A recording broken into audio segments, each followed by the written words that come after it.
Good morning. This is my 16th December's lecture and today we shall discuss about the chapter number 5 laws of motion. इससे पहले हम लोगों ने chapter number 3 motion along a straight line, chapter number 4 motion in a plane और vectors के बारे में discuss किया था। तो इसमें हमने मोशन के बारे में स्टडी किया, तो ये कहलाएगा हमारे पास kinematics, a branch of physics that deals with the phenomenon related to motion. अब हम चैप्टर शुरू कर रहे हैं लॉज ऑफ मोशन, इसके अंदर हम लोग कॉज ऑफ मोशन के बारे में स्टडी करेंगे और यहाँ से हमारे पास डायनेमिक्स स्टार्ट होगी। इस चैप्टर के अंदर हम लोग डायनेमिक्स यानी कॉज ऑफ मोशन के बारे में पढ़ते हैं। और कॉज ऑफ मोशन क्या होता है? फोर्स होता है। फोर्स क्या होगा? अगर किसी भी मासिव बॉडी के अंदर 5 अगर हमें चेंजेस देखने को मिलते हैं तो हम लोग बोलेंगे उस बॉडी पर कोई ना कोई फोर्स वर्क कर रहा है। पहला, अगर बॉडी रेस्ट में है तो किस में आ जाए? मोशन में आ जाए। दूसरा, मोशन में है तो किस में आ जाए? रेस्ट में आ जाए। वेलोसिटी इंक्रीज हो जाए, वेलोसिटी डिक्रीज हो जाए और डायरेक्शन ऑफ मोशन में चेंजेस आ जाए। जिसमें 5 चीजें चेंज होगी, इसका मतलब उस मैसिव बॉडी पर कोई ना कोई फोर्स वर्क कर रहा है। इससे पहले वाले चैप्टर में हम लोगों ने पढ़ा था acceleration, the rate of change of velocity with respect to time. Time के रिस्पेक्ट में अगर किसी बॉडी में वेलोसिटी में चेंजेस आता है तो उसे हम लोग एक्सीलरेशन के नाम से जानते हैं। तो यानी कहने का मतलब ये हुआ कि किसी बॉडी की वेलोसिटी में अगर चेंजेस आया, देन वी कैन से कि बॉडी के अंदर एक्सीलरेटेड मोशन है और उसके ऊपर कोई ना कोई फोर्स लग रहा है। अब यहां पर आता है, सबसे पहले बॉडी रेस में थी, वेलोसिटी 0, मोशन में आ गई, कुछ ना कुछ वेलोसिटी हो गई, यानी वेलोसिटी में क्या आ गया? चेंज आ गया। बॉडी मोशन में थी, कुछ ना कुछ वेलोसिटी उसके अंदर थी, बॉडी रेस्ट में आ गई यानी वेलोसिटी 0 हो गई, यानी वेलोसिटी में चेंज आ गया। वेलोसिटी इंक्रीज हो गई यानी वेलोसिटी में चेंज आ गया। वेलोसिटी डिक्रीज हो गई यानी वेलोसिटी में चेंज आ गया और डायरेक्शन ऑफ मोशन चेंज हो गया। तो ये भी हमने लास्ट टॉपिक के अंदर पढ़ा था, सर्कुलर मोशन के अंदर या यूनिफॉर्म सर्कुलर मोशन के अंदर, कि अगर कोई बॉडी सर्कुलर पाथ के अलोंग कंटिन्यूसली ट्रैवल करती है तो उस सर्कुलर पाथ के हर पॉइंट पर उसकी डायरेक्शन ऑफ मोशन चेंज होगी। डायरेक्शन ऑफ मोशन चेंज होगी तो भले ही उसकी स्पीड कांस्टेंट हो, लेकिन डायरेक्शन में चेंज होने की वजह से उसकी वेलोसिटी कंटिन्यूसली चेंज होगी, तो उसका मोशन कौन सा होगा? एक्सेलरेटेड मोशन होगा। कहने का मतलब ये हुआ, अगर किसी बॉडी की डायरेक्शन में ऑफ मोशन में चेंजेस आता है तो उसकी वेलोसिटी में चेंज आता है। यानी कि वेलोसिटी में चेंज का मतलब बॉडी रेस से मोशन में आई, इसका मतलब एक्सेलरेटेड मोशन। मोशन से रेस में आई मतलब एक्सेलरेटेड मोशन। वेलोसिटी इंक्रीज हुई यानी एक्सेलरेटेड मोशन। वेलोसिटी डिक्रीज हुई यानी एक्सेलरेटेड मोशन। यानी अगर मान लो बॉडी की डायरेक्शन मोशन में चेंज आया मतलब एक्सेलरेटेड मोशन। कहने का मतलब ये हुआ कि कोई भी बॉडी अगर हमारे पास है और अगर उसके अंदर वेलोसिटी में चेंज आता है तो इसका मतलब उसका मोशन कौन सा है? एक्सीलरेटेड मोशन होगा। और जब उसका मोशन एक्सीलरेटेड मोशन होगा तो हमारे पास क्या होगा? हम लोग बोल रहे हैं फोर्स काम कर रहा है। इसका मतलब ये हो गया कि फोर्स क्या हो गया? एक एजेंसी हो गई जो किसी मैसिव बॉडी के अंदर क्या करती है? एक्सीलरेशन प्रोड्यूस करती है। तो what is force? An agency that produces acceleration in a massive body is called force. वो एजेंसी जो किसी भी massive body के अंदर एक्सीलरेशन प्रोड्यूस कर देती है उसी को हम लोग किस नाम से जानते हैं? फोर्स के नाम से जानते हैं। यह हो गया आपके पास फोर्स की exact definition. An agency that produces acceleration in a massive body is called force. अब हम लोगों के पास और फोर्स के अंदर हम लोग नॉर्मली क्या करते हैं? या तो बॉडी को खींचते हैं या धक्का देते हैं। तो कोई बॉडी को हमने खींचा, रेस से मोशन में आ गई, मोशन से रेस में आ गई, velocity increase, velocity decrease, direction motion change, इसका मतलब एक्सेलरेटेड मोशन यानी फोर्स लग रहा है।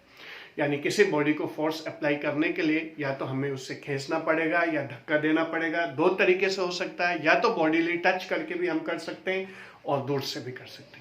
बॉडीली टच करके तो अपन जानते ही, किसी भी ऑब्जेक्ट को हमने जोर से टच करके धक्का दे दिया या पकड़ के खींच लिया। लेकिन दूर से भी हम लोग ऐसा कर सकते हैं कि जैसे मान लो कोई भी एक मैग्नेट है और उस मैग्नेट के पास अगर मान लो कोई दूसरा मैग्नेट लेकर आएंगे तो दूसरा मैग्नेट उस मैग्नेट को या तो अपनी तरफ खींचेगा या उसे दूर भगाएगा। या इसी तरह से एक चार्ज बॉडी को दूसरी चार्ज बॉडी के पास लेकर आए तो वो या तो उसे अपनी तरफ अट्रैक्ट करेगी या उसे रिपेल कर देगी। यानी यहाँ भी खींचना या धक्का देना कहाँ से हो रहा है, एक सर्टेन डिस्टेंस से हो रहा है, तो ये भी एक तरह के फोर्सेस है। तो हमारे पास फोर्सेस क्या होंगे, कॉन्टैक्टिंग फोर्स होंगे और डिस्टेंट फोर्सेस होंगे। जो डिस्टेंस से लग जाए वो डिस्टेंट फोर्सेस, जिसके अंदर बॉडीली कॉन्टैक्ट हो उसे हम लोग कॉन्टैक्टिंग फोर्स के नाम से जानते हैं। अब यहाँ पर हमारे पास मान लो कोई मासिव बॉडी रखी हुई है और हमने उसे क्या किया, धक्का दिया। धक्का दिया तो बॉडी के अंदर मोशन नहीं आया। हम लोग धक्का दे रहे लेकिन बॉडी के अंदर मोशन नहीं आया। फिर हमने और अपने उसके अंदर फोर्स का अमाउंट बढ़ा दिया, यानी धक्का और जोर से देने लगे, तब भी बॉडी के अंदर मोशन नहीं आया। फिर उन्होंने और धक्का दिया और बॉडी मोशन के अंदर आ गई। तो इसका मतलब ये हुआ कि हमने जो पहले जो धक्का दिया था तो बॉडी ने क्या किया था, उसके हमारे जो फोर्स है उसको अपोज किया था। और ये हर एक मासिव बॉडी के अंदर होता है, किसी के अंदर ज्यादा किसी के अंदर कम, मास कम तो फोर्स को अपोज करने की प्रॉपर्टी कम, और मास ज्यादा तो फोर्स को अपोज करने की प्रॉपर्टी क्या होगी, ज्यादा होगी। जैसे मान लो हमने कोई भी एक बॉडी ले ली और उस बॉडी के ऊपर हमने क्या किया, धक्का दिया, मोशन में नहीं आया। इसका मतलब हमने जो फोर्स अप्लाई किया बॉडी ने क्या किया, उस फोर्स को अपोज कर दिया। तो ये जो बॉडी मासिव बॉडी की जो प्रॉपर्टी है, जिस प्रॉपर्टी की वजह से वो अपनी चेंज ऑफ स्टेट, यानी रेस से है तो मोशन में, और अगर मोशन से है तो रेस में, उसको क्या करती, अपोज करती है। ये जो प्रॉपर्टी, इस प्रॉपर्टी को हम लोग किस नाम से जानते हैं, इनर्शिया के नाम से जानते हैं। The inherent property to oppose the change in its state of position. अगर रेस में है तो बॉडी रेस में ही रहना चाहेगी, अपने आप मोशन में नहीं आएगी। हम फोर्स लगाएंगे तब भी वो उसे अपोज करेगी। मास ज्यादा अपोजिशन ज्यादा, मास कम अपोजिशन कम।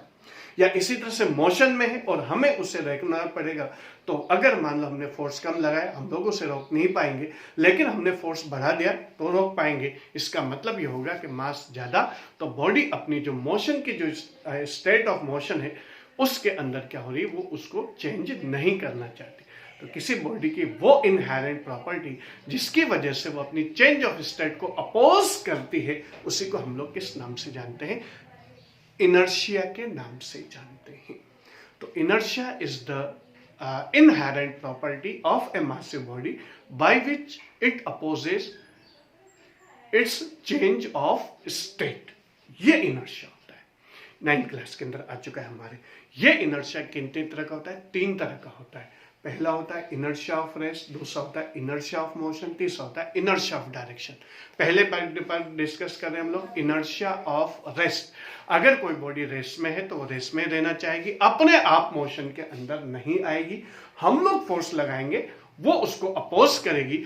तो ये जो इनहेरेंट प्रॉपर्टी, इसी को हम लोग इनर्शिया ऑफ रेस्ट के नाम से जानते हैं।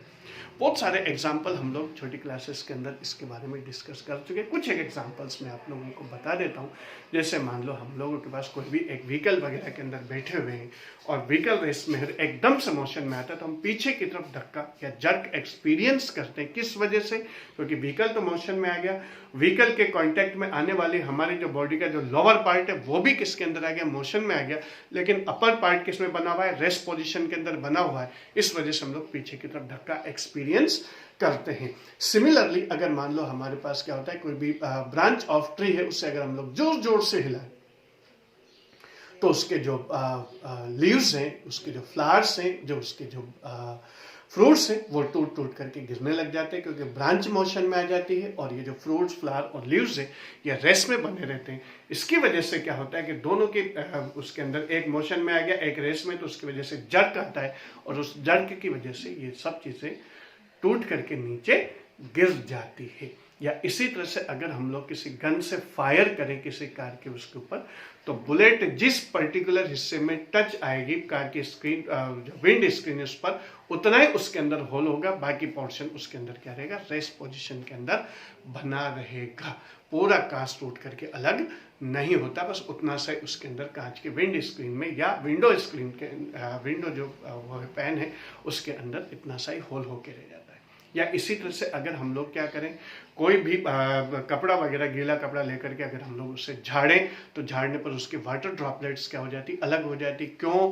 क्योंकि कपड़ा मोशन में आ चुका है, वाटर ड्रॉपलेट्स रेस में है, इस वजह से उससे क्या हो जाती, अलग हो जाती। या इसी तरह से हमारे पास और भी एग्जाम्पल हम लोग इसके अंदर बहुत सारे दे सकते हैं।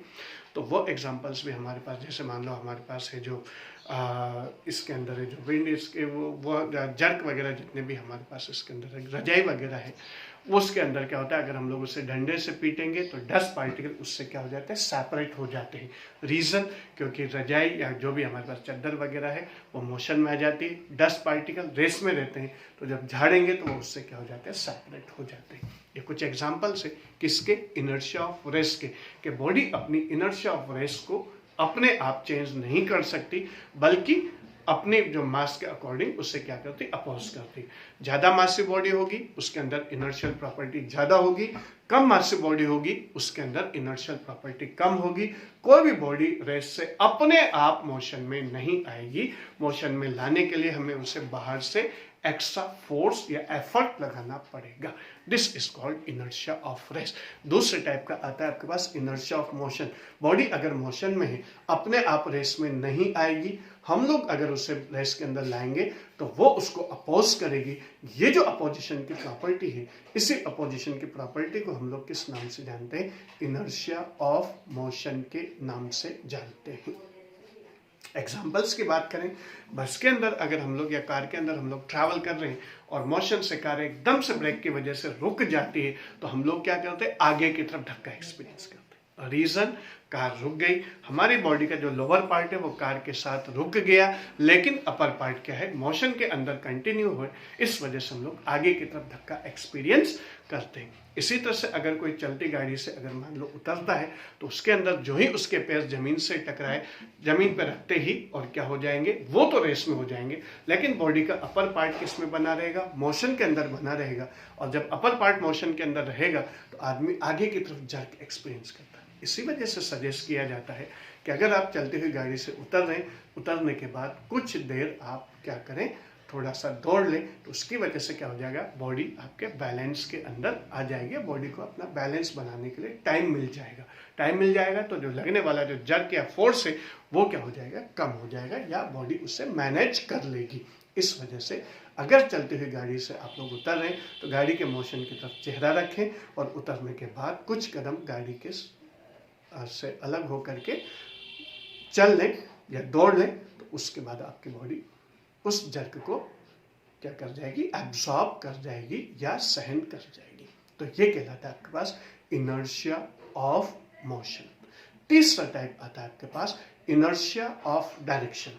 अगर कोई बॉडी, जैसे मान लो किसी भी व्हीकल वगैरह के अंदर आप जा रहे हैं और व्हीकल एकदम से अगर मान लो मुड़ जाता है तो उसके अपोजिट डायरेक्शन में आप लोग क्या करते हैं, जर्क एक्सपीरियंस करते हैं। रीजन, आप जा रहे हैं उसी डायरेक्शन में आपकी बॉडी जा रही, व्हीकल मुड़ गया, बॉडी का लोअर पार्ट मुड़ गया, लेकिन अपर पार्ट उसी डायरेक्शन में जा रहा होता है, इस वजह से वो जस्ट अपोजिट डायरेक्शन के अंदर क्या करते हैं, धक्का एक्सपीरियंस करते हैं। इसी तरह से हमारे पास इनर्शिया ऑफ डायरेक्शन का एक और एग्जांपल है। हम लोग धागे से कोई भी मासिव बॉडी को बांध करके तेजी के साथ घुमाएंगे, अगर धागा टूट गया तो जो पत्थर या जो भी आपके पास मासिव बॉडी है वो टेंजेंशियल डायरेक्शन के अंदर जाती है। या इसी तरह से रेनी सीजन के अंदर अगर कोई भी बस वगैरह कोई भी व्हीकल जा रहा है तो उसके पहियों से लगा हुआ मड टेंजेंशियल डायरेक्शन के अंदर क्या होता है, स्कैटर्ड होता है। या इसी तरह से अगर हम लोग झूले वगैरह के अंदर बैठते हैं, डॉलर वगैरह के अंदर बैठते हैं, तो उसके अंदर भी क्या होता है कि जब हम लोग ऊपर की तरफ जाते हैं तो वहाँ पर क्या होता है कि हम लोगों को ऐसा महसूस होता है जैसे हम लोग टेंजेंशियल डायरेक्शन के अंदर एक्स्ट्रा फोर्स एक्सपीरियंस कर रहे हैं, क्योंकि हमारा वेट वहाँ पर क्या हो जाता है, डिवाइड हो जाता है। तो वेट डिवाइड होने की वजह से क्या हो जाएगा कि हम लोग टेंजेंशियल डायरेक्शन के अंदर फोर्स एक्सपीरियंस करते हैं। थोड़ी सी बॉडी के अंदर थोड़ा सा वेट हमें कम महसूस होता है, इस वजह से थोड़ा सा अजीब सा महसूस होता है, जिसे एडवेंचरस के नाम से भी हम लोग जानते हैं। तो ये चीज आपके पास क्या कहलाएगी, इनर्शिया ऑफ डायरेक्शन कहलाती है। तो ये हुआ आपके पास फोर्स एंड इनर्शिया। इसके बाद हमारे पास मोशन से रिलेटेड न्यूटन के 3 लॉज हमारे पास इसके अंदर आते हैं। फर्स्ट लॉ आता है, फर्स्ट लॉ ऑफ इनर्शिया के नाम से, जो इनर्शिया को डिफाइन करता है कि कोई भी बॉडी अगर मोशन में है तो मोशन में ही रहेगी, रेस्ट में है तो रेस्ट में ही रहेगी और कभी भी अपने आप अपनी स्टेट ऑफ पोजीशन में चेंजेस नहीं कर पाती जब तक उस पर कोई एक्सटर्नल फोर्स नहीं लग जाए तब तक। ये चीज कहलाती है Newton's first law of inertia. Examples इसके वही इनर्शिया ऑफ रेस्ट और इनर्शिया ऑफ मोशन के हम लोग दे सकते हैं। कोई बॉडी रेस्ट में है तो रेस्ट में ही रहेगी, मोशन में है तो मोशन में ही रहेगी, अपने आप रेस्ट से मोशन में और मोशन से रेस्ट में नहीं आती है। ये एग्जांपल्स हम लोग इसके अंदर इनर्शिया ऑफ रेस्ट और इनर्शिया ऑफ मोशन के जो मैंने डिस्कस किए हैं वो हम लोग इसके अंदर दे सकते हैं। ये आया आपके पास inertia, first Newton's first law of inertia. इसके बाद आता है आपके पास सेकंड लॉ। लेकिन सेकंड लॉ पढ़ने से पहले हम लोगों को एक नई फिजिकल क्वांटिटी डिस्कस करनी पड़ेगी, 9th क्लास में कर चुके हैं, और वो आती है मोमेंटम। मोमेंटम अकेली ऐसी फिजिकल क्वांटिटी है, हालांकि मोशन को डिस्क्राइब करने के लिए हमारे पास क्या होता है, हमारे पास इसके अंदर है जो वेलोसिटी है, डिस्प्लेसमेंट है, वेलोसिटी है और एक्सेलरेशन है, ये मोशन को डिस्क्राइब करते हैं। लेकिन मोशन के बारे में सबसे ज्यादा इंफॉर्मेशन अगर किसी फिजिकल क्वांटिटी से मिलती है तो वो कौन सी होती है, मोमेंटम होती है। मोमेंटम क्या होता है पहले हम लोग उसको डिस्कस करेंगे, फिर कैसे वो हमें वैल्यू बताती है। हम लोग जानते हैं किसी बॉडी के मास और उसकी वेलोसिटी का जो प्रोडक्ट होता है दैट इज कॉल्ड मोमेंटम। किससे डिनोट करते हैं, पी से डिनोट करते हैं। P is equal to m into v. The product of mass and velocity is called momentum of massive body. Body का मासिव होना जरूरी है और उसके बाद उसके अंदर अगर कोई नॉन जीरो मोमेंटम चाहिए तो हमें उसके अंदर कोई सर्टेन वेलोसिटी होनी चाहिए। यूनिट का जहां तक सवाल है, मास की यूनिट होती है किलोग्राम और वेलोसिटी की यूनिट होती है metre upon second. Kilogram into metre upon second हमारे पास इसके अंदर आएगी और इसका कोई स्पेशल नेम नहीं है, second mass kilogram into metre upon second ही इसे बोला जाता है। डायमेंशनल इक्वेशन हम लोग सेकंड चैप्टर में कर चुके हैं, मास की m1, वेलोसिटी की L1 T-1, तो डायमेंशनल इक्वेशन होगी इसकी m1 L1 T-1। Vector quantity होती है और वेक्टर क्वांटिटी होगी तो डायरेक्शन इन्वॉल्व होगी और मोमेंटम की डायरेक्शन पार्टिकल की वेलोसिटी की ही डायरेक्शन होती है, क्योंकि मास एक स्केलर क्वांटिटी होता है। तो अब आपके पास ये चीजें इंफॉर्मेशन मोमेंटम के बारे में आ गई। Momentum is the product of mass and velocity of A particle. अब क्या होगा कि ये किस तरह से सबसे मैक्सिमम इंफॉर्मेशन प्रोवाइड करवाता है कि मोमेंटम अगर आपके पास है तो आप लोग ये बता सकते हैं कि बॉडी रेस में है या मोशन में। मोमेंटम जीरो, बॉडी रेस में। मोमेंटम आपके पास नॉन जीरो, तो इसके अंदर बॉडी किस में रहेगी, मोशन के अंदर। दूसरी चीज, अगर मोमेंटम इंक्रीज हो रहा है तो वेलोसिटी इंक्रीज, मोमेंटम डिक्रीज हो रहा है तो वेलोसिटी डिक्रीज, क्योंकि मास में तो चेंजेस होता ही नहीं है। एक पर्टिकुलर स्पीड के बाद जब स्पीड ऑफ लाइट के बराबर स्पीड हो जाती है तब मास के अंदर थोड़ा सा मास के अंदर चेंजेस आते हैं। अदरवाइज जो हमारा जो मोशन हम लोग स्टडी करते हैं उसमें कहीं भी मास में कोई चेंजेस नहीं आता। या इसी तरह से हमारे पास क्या होता है कि मोमेंटम, जो rate of change of momentum है वो किसके इक्वल होता है, फोर्स के इक्वल होता है। तो अप्लाइड फोर्स के बारे में भी मोमेंटम से हमें पूरी इंफॉर्मेशन मिलती है। तो ये चीज आपके पास क्या होगी, मोमेंटम के बारे में हमारे पास तो सबसे ज्यादा इंफॉर्मेशन, जैसे मान लो डिस्प्लेसमेंट है, डिस्प्लेसमेंट से आपको ये पता नहीं लगेगा कि पार्टिकल अभी मोशन में है या रेस्ट में है, वेलोसिटी से जाकर के पता लगता है। लेकिन वेलोसिटी से आपको यह पता नहीं लगता कि बॉडी की वेलोसिटी इंक्रीज हो रही है या डिक्रीज हो रही है। एक्सेलरेशन से आपको पता नहीं लगता कि पार्टिकल रेस्ट में है या मोशन में है। इस तरह से हमारे पास क्या होता है, इन फिजिकल क्वांटिटीज से हमें मूविंग बॉडी के बारे में इतनी ज्यादा इंफॉर्मेशन नहीं मिलती जितनी मोमेंटम से मिलती है। And momentum is nothing but the product of mass and velocity of body. तो ये आया आपके पास मोमेंटम। अब आता है आपके पास second law of motion. Second law of motion क्या होता है, सेकंड लॉ ऑफ मोशन होता है rate of change of momentum is directly proportional to the applied external force on the body. किसी बॉडी के ऊपर अगर बाहर से कोई फोर्स लग रहा है तो फोर्स आपके पास क्या होगा, the applied force is directly proportional to the rate of change of momentum. इससे पहले वाले चैप्टर में हम लोग कर चुके हैं, एक्सेलरेशन इज इक्वल टू पढ़ चुके हम लोग dv upon dt, the rate of change of velocity with respect to time. तो यहाँ dv अपॉन dt की जगह dp अपॉन dt है, तो ये बोला जाएगा force is directly proportional to the rate of change of momentum. Proportional का साइन हटाएंगे, प्रोपोर्शनल कांस्टेंट आएगा आपके पास k dp अपॉन dt। क्योंकि यहाँ पर फोर्स मीडियम पर डिपेंड नहीं करता, इस वजह से क्या की प्रैक्टिकल वैल्यू आपके पास कितनी आ जाएगी, 1 आ जाएगी, और हमारे पास आ जाएगा F is equal to dp upon dt।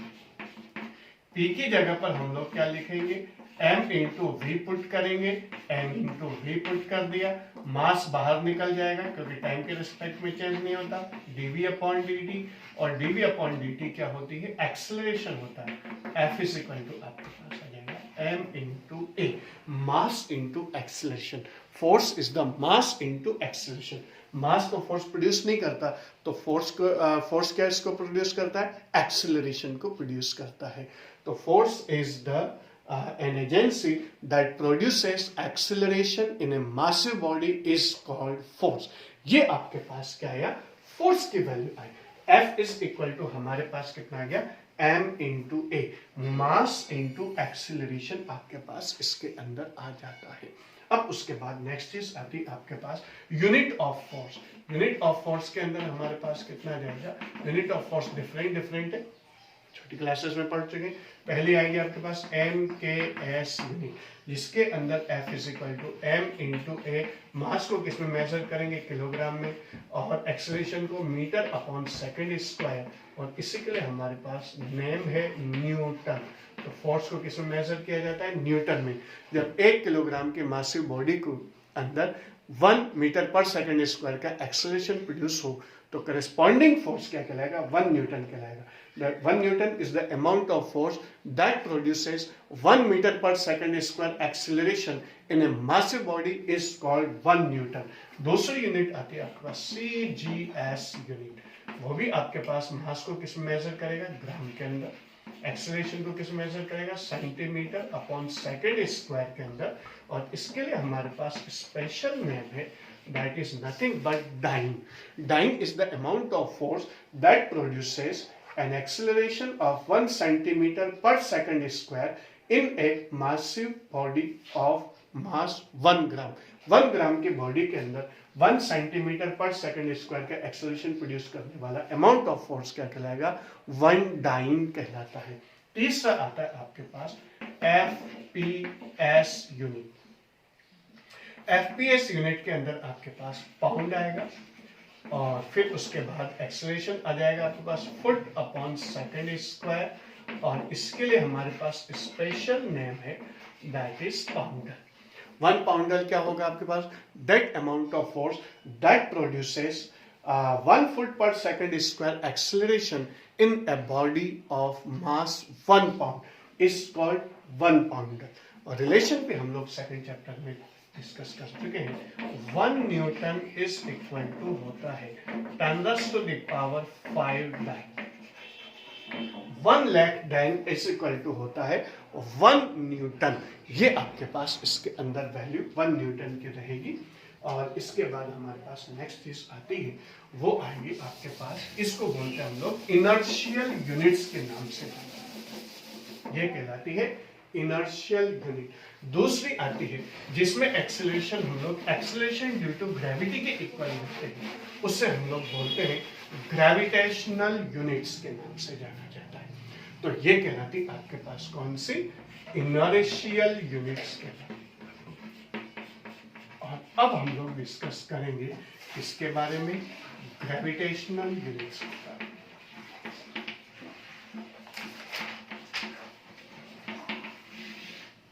Gravitational unit के अंदर हम लोग F is equal to m और a की जगह क्या लेते हैं हम लोग, g लेते हैं, एक्सेलरेशन ड्यू टू ग्रेविटी।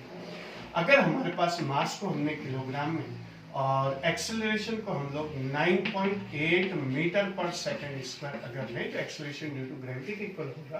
तो इसी को हम लोग किस नाम से जानते हैं, 1 किलोग्राम फोर्स या किलोग्राम वेट के नाम से भी जानते हैं। or 1 kilogram force or kilogram weight is the amount of force that produces an acceleration of 9.8 meter per second square in a body of mass 1 kg. और इसी तरह से हमारे पास दूसरी यूनिट आती है इसकी, वो आएगी आपके पास, जिसमें मास को हम लोग किसमें एक्सप्रेस करेंगे, ग्राम के अंदर, और जी की वैल्यू क्या रहेगी, 9.8 मीटर पर सेकंड स्क्वायर रहेगी। इसको हम लोग बोलते हैं ग्राम फोर्स और ग्राम वेट के नाम से हम लोग जानते हैं। तो ये चीज आ जाएगी आपके पास ग्राम फोर्स या ग्राम वेट के नाम से। ग्राम फोर्स और ग्राम वेट वो अमाउंट ऑफ फोर्स होता है that produces an acceleration of 9.8 metre per second square in a body of 1 gram mass body. इससे अगर हम लोग, क्योंकि इधर ग्राम लेते हैं, इधर मीटर पर सेकंड स्क्वायर लेते हैं, तो हम चाहें तो इसे सेंटीमीटर पर सेकंड स्क्वायर में भी कन्वर्ट करेंगे, तो 100 से मल्टीप्लाई करना पड़ेगा, क्योंकि 1 मीटर के अंदर 100 सेंटीमीटर होते हैं, तो 1980 सेंटीमीटर पर सेकंड स्क्वायर। इस तरह से भी हम लोग यूनिफॉर्मिटी के लिए ग्राम फोर्स से ग्राम वेट को डिफाइन करते हैं कि amount of force that produces an acceleration of 980 centimeter per second square in a body of mass 1 gram is called gram force और gram weight। 1 किलोग्राम फोर्स और 1 kilogram weight के बीच में relation रहेगा। 1 kilogram force is equal to आपके पास आ जाएगा 1000 gram force.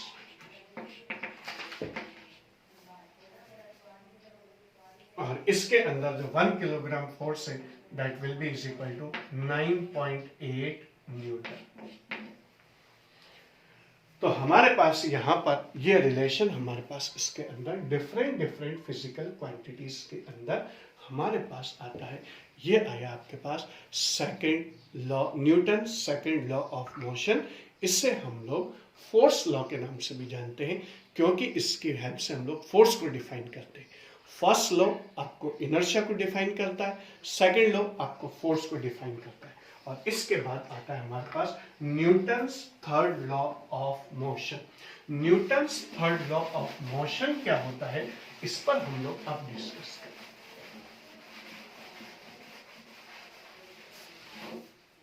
करें। Newton's third law of motion होता है every action has an equal and opposite reaction. हर एक्शन का इक्वल और अपोजिट रिएक्शन होता है। ये चीज कहलाती है आपके पास Newton's third law of motion. बहुत सारे एग्जांपल्स हम लोग इसके अंदर देखते हैं। जैसे मान लो आपने गन से फायर किया तो बुलेट आगे जाएगी और गन किधर की तरफ आएगी, पीछे आएगी। ये किसको रिप्रेजेंट करता है, Newton's third law of motion को। या इसी तरह से हम लोग किसी भी नाव वगैरह से पानी से बाहर आ रहे हैं, तो हम लोग क्या करेंगे, आगे बढ़ेंगे और नाव किधर की तरफ जाएगी, पीछे की तरफ जाएगी। क्यों? क्योंकि हम लोग एक्शन लगाएंगे किसके ऊपर, नाव के ऊपर, और नाव हमारे ऊपर रिएक्शनल फोर्स लगाएगी, जिसकी वजह से हम आगे बढ़ेंगे और नाव किधर की तरफ जाएगी, पीछे की तरफ जाती है। या इसी तरह से हम लोग किसी बैलून के अंदर अगर हम लोग क्या करें, उसमें हवा भर लें, फिर छोड़ दें, हवा नीचे निकलेगी, बैलून आगे की तरफ जाएगा। या इसी तरह से रॉकेट वगैरह के अंदर क्या होता है, एग्जॉस्टेड गैसेस पीछे की तरफ आती है और रॉकेट का मोशन किधर की तरफ जाता है, आगे की तरफ जाता है। तो ये जो मोशन है, ये मोशन आपके पास Newton's third law of motion का एग्जांपल हो गया। कई बार क्या होता है कि हमारे पास एक्शन और रिएक्शनल फोर्स के अंदर कई बार कंडीशंस के अकॉर्डिंग डिफरेंस आ जाता है। जैसे रेत के अंदर चलना हमें थोड़ा सा मुश्किल होता है, रीजन क्योंकि हमारे क्या होता है कि हम लोग रेत को पीछे की तरफ धकेलते हैं, तो रेत जब पीछे की तरफ मूवमेंट करने लग जाती है तो उसकी वजह से क्या होता है, टाइम इंटरवल बढ़ता है, फोर्स घटता है, तो रेत का रिएक्शनल फोर्स कम होता है, तो हमें आगे बढ़ने में दिक्कत आती है। सपाट जगह पर हम लोग ज़्यादा तेजी से बढ़ सकते हैं, और रेत या बर्फ वगैरह के अंदर कम चल पाते हैं हम लोग, क्योंकि यह दिक्कत आती, रीजन क्योंकि उसके अंदर रिएक्शनल फोर्स क्या होता है, डिक्रीज होता है।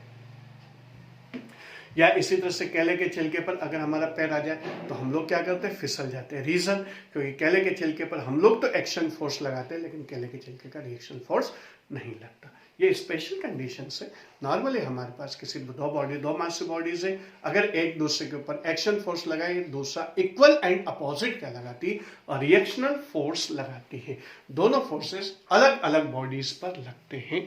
ये कहलाता है आपके पास Newton's third law of motion. ये आपके पास Newton's third law of motion होता है। इसके अलावा एक और चीज हम लोग डिस्कस करेंगे, that is nothing but the impulse. Impulse क्या होता है? इम्पल्स हमारे पास एक स्पेशल चीज होती है। इम्पल्स होता है हमारे पास, अगर किसी बॉडी के ऊपर हम लोग एक भी सर्टेन टाइम इंटरवल के लिए एक सर्टेन फोर्स अप्लाई करें, तो फोर्स और टाइम इंटरवल का जो प्रोडक्ट होता है उसी को हम लोग किस नाम से जानते हैं? इम्पल्स के नाम से जानते हैं। यूजुअली जो टर्म है वो क्रिकेट वगैरह की बैटिंग वगैरह के अंदर यूज होती है कि किसी बॉलर ने बॉल फेंकी, बैट्समैन ने उससे हिट किया, तो हिट करने पर क्या होगा, एक सर्टेन टाइम इंटरवल के लिए बैट और बॉल दोनों एक दूसरे के कांटेक्ट में आते हैं। मान लो शॉर्ट टाइम इंटरवल अगर हम लोग टी से डिनोट करते हैं और एवरेज फोर्स जो बैट बॉल के ऊपर लगाता है वो एफ है, तो बॉल का इंपल्स आपके पास कितना हो जाएगा? I = F × dt आपके पास आ जाएगा। The time interval for which the bodies comes in contact and the magnitude of force applied by one body to another body is called impulse। Unit क्या हो जाएगी इसकी? न्यूटन। टाइम का second, Newton × second unit हो जाएगी। Dimensional equation force के अपन जानते हैं, m1 L1 T-2 होती है, सेकंड चैप्टर में पढ़ लिया। टाइम की होती है T1, तो आपके पास आ जाएगी m1 L1 T-1। इम्पल्स और मोमेंटम दोनों की डायमेंशनल इक्वेशन सेम होती है, और यहां पर क्या होगा कि ये एक वेक्टर क्वांटिटी होगी। तो ये आपके पास इम्पल्स इज इक्वल टू, आपके पास इम्पल्स की इंफॉर्मेशन है, when certain force is applied on a body for a short time interval, then the product of average force and time interval is called impulse। Newton × second, dimension m1 L1 T-1, vector quantity impulse होती है। तो जिस direction में force लगेगा वही direction impulse की direction आ जाएगी। तो ये चीज होती है आपके पास इम्पल्स। इसके बाद आता है हमारे पास, हम लोग अच्छी तरह से जानते हैं F = कितना होता है? dp/dt हो जाएगा।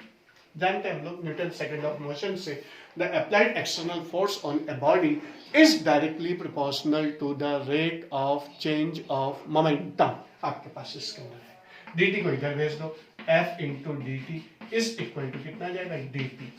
F × dt क्या हो जाएगा आपके पास? इम्पल्स हो जाएगा I, और dp क्या हो जाएगा आपके पास? Change in momentum.